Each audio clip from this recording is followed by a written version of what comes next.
Hello and welcome to this learning video. In this learning video, we are going to take the very second numerical technique under the topic of numerical integration. And this second technique is Simpson's 1/3 rule. So, just like the trapezoidal rule, here also we would be having some data with us. Say this xy, x0, x1, x2 and so on xn, and corresponding values are y0, y1, y2 and yn. Okay, now we have to find out the integration of this integrand from the limit x0 to xn, and you know that xn can be written as x0 plus nh. So to find out this integration from x0 to xn, what we will do? We will divide this interval of x0 to xn as x0 to x0 plus 2h, x0 plus 2h to x0 plus 4h, x0 plus 4h to x0 plus 6h and so on. Okay, what is this? Finding out the integration is nothing but the finding out area under the curve. Okay, and the process of finding the area under the curve from the limit x0 to xn is nothing but the quadrature. So to derive the Simpson's 1/3 rule formula, I need to take help of the Newton's code quadrature formula. So I will make use of this, and as you can see that here I have divided the interval x0 to x0 plus nh as x0 plus 2h. So here I am considering even number of terms. Okay, so let us see here geometrically. If you have a curve like this, okay, here we have x0, here we have x1, then here x2, x3, x4 and so on xn. So in the trapezoidal rule we have taken only this portion and we have derived the trapezoidal rule formula. Okay, here instead of dividing into interval like x0 to x1 or x1 to x2, here you need to consider two strips, that is from interval x0 to x2. x2 can be written as x0 plus 2h, x3 can be written as x0 plus 3h and so on. Okay, so whatever we are doing it for the even number of intervals. N is equal to 2. x0 to x1 we have one interval, and x1 to x2 we have one interval. So in addition, we are doing it for two intervals. Okay, so to get all these things, I will need to consider only n equal to 2 number of terms for this Newton's code quadrature formula in order to get the Simpson's 1/3 rule formula. Okay, so when you consider only n is equal to 2, so this would imply, what this will imply? This will imply x0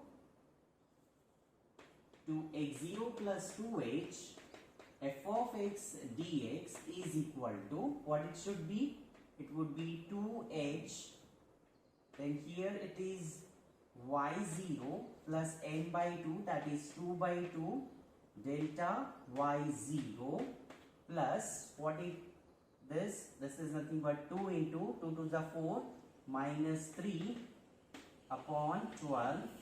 This is del 2 of y0 Now no need to consider the further terms as we are doing it for n equal to 2 only. Okay, if you go for the next term, it would be 2 minus 2, 0. So 0 into anything 0, so no need to consider the further terms. Now this is 2h, this is y0, this 2 get cancelled. What is this delta y0? What is forward difference of y0? That is y1 minus y0. Okay, plus what is this? 2 ones are 6 are 4 minus 1 is 4 minus 3 is 1, so this is 1 by 6. What is delta 2 of y0? Difference of y0 is y0 minus 2y1 plus y2. Okay, now you solve this. So this is 2h, this y0 get cancelled. We have here, you can take 1 by 6 common, so this is 2h by 6. So here it would be 6y1, then it is y0 minus 2y1 plus y2. So we remain with this. So at last what I would be getting integration from x0 to x0 plus 2h f of x dx is equal to 2 ones are 2 threes are, so this is h by 3. In bracket we remain with, what is it? I start with y0 first. So I will write y0 plus y1, 6y1 minus 2y1, that's 4y1. So this is 4y1, and then we have this y2. Now we have got only the value of this first integral, smaller one. Next what I need to find out? This.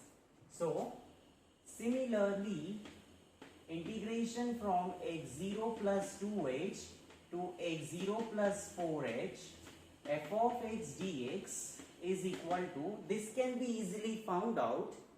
Now we have taken only these interval, one interval. Next interval is from x0 plus 2h to x0 plus 4h, meaning from x2 to x4. Okay, so don't do all these calculations. You just need to see that now, earlier it was like this, now we have this. Okay, so role of y0 is played by y2, role of this y1 is played by y3, and role of this y2 is played by y4. Okay, so you just need to write down the same thing and replace the values. So in place of y0 now it would be y2 plus 4, y1 will be y3 and y2 would be y4. Easily you got the formula. Okay, likewise you can find out integration. Let me write it here. Integration from x0 plus 4h to x0 plus 6h f of x dx is equal to, it should be h by 3 in bracket. Now what you need to do, if you look at these two formulas, what we are doing, we are just incrementing the value of this suffix by 2. y0 becomes y2. Now this y2 becomes y4 plus 4, y1 become y3, y3 would become y5, then 2, 4, so this would be y6. Okay, now you got all these values, so you can substitute in this. Okay, so when you substitute in this equation, you will get, what you will get? You will get integration of f of x dx from x0 to x0 plus nh is equal to, what is the first value that you got? This. Now you have to add all this, so h by 3 is common, into bracket, what is there? y0 would remain as it is. Then you see there is a multiple of 4 to which one? y1, y3, y5. So values of y with odd suffixes is multiplied by 4. So I can write 4 times y1 y3 and y5. Okay, and there would be some more term, so yn minus 1. And now the remaining term is y2, y2, y4, y4, y6, y6. So it would be what? Plus 2 times y2 plus y4 plus and so on yn minus 2. Okay, and the last term that we have left is yn. Okay, rewriting this, therefore integration from x0 to x0 plus nh f of x dx is equal to h by 3 y0 plus yn 4 times, let me rub this now, 4 times y1 plus y3 plus y5 plus and so on yn minus 1 plus 2 times y2 plus y4 plus and so on yn minus 2. And this is nothing but the Simpson's 1/3 rule. This is known as Simpson's 1/3 rule, and we will make use of this in solving the problems by Simpson's 1/3 rule. So any problem where you have even number of intervals, those problems can be solved by the Simpson's 1/3 rule only. Okay, so take care of this thing, even number of intervals, Simpson's 1/3 rule. Okay, so this is what we have in this learning video. If you have any queries or doubts, you can write in the comment section. Till then, thank you for watching this learning video and enjoy learning mathematics.